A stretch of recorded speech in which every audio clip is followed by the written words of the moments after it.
To live in harmony, in accord, and in unity. That's what God did when He created us. Did you know that?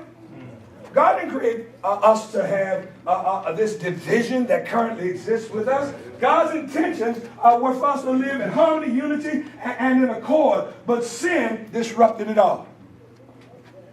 How do you define sin? Somebody, how do you define sin? Action or thought contrary to the word of God. Action or thought contrary to the word of God. Excellent. How else? How else do you define it? Separation from God. Man, that's what I'm looking for right there. Right there. Sin creates a rift or a separation. Isaiah 52:9 says, sin created separation. Don't you know when God initially created man, He created man to be together with God, man to be together with men, man to be together with nature, man to be together with the animal kingdom. That's what God intended when He created us, but sin drove a wedge between it all.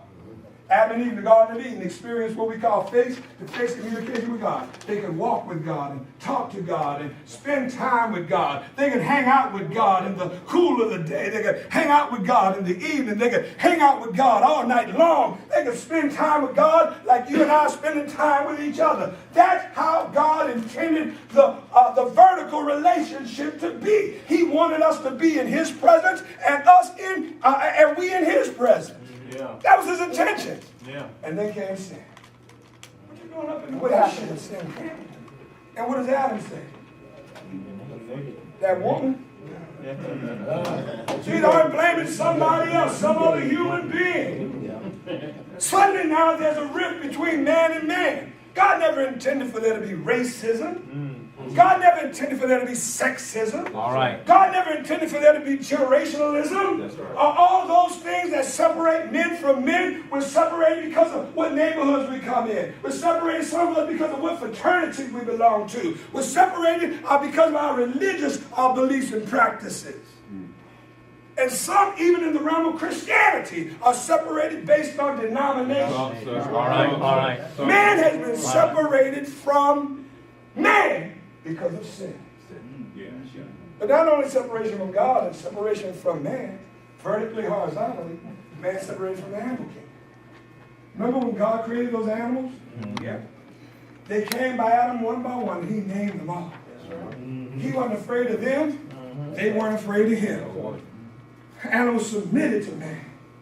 But after sin, I imagine when God told Adam, you got to sacrifice a lamb, and all the animals looked and saw what happened to that spotless, innocent lamb. They said, I ain't messing with that man. No. And suddenly animals became ferocious. Ferociousness was born out of a fear to protect themselves from being destroyed by mankind. And now, rather than having lions, tigers, and bears that you can engage with and interact with, you're afraid of them. You're afraid of the snakes and reptiles. Some of you are afraid of roaches. Just afraid. Wow. All right. Brought on by the separation caused by sin. Not just in the animal kingdom, but in the realm of nature. When God created Adam and Eve, the earth was to produce this separation.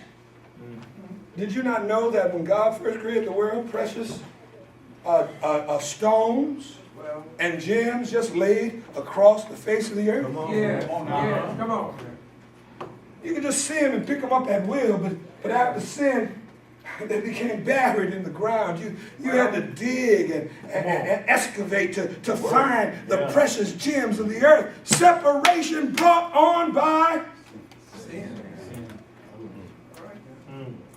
Sin does what, everybody? Separate. There's no doubt about it. And if sin separates us from God, separates us from one another, separates us from the animal kingdom, from nature, sin brings about separation between them.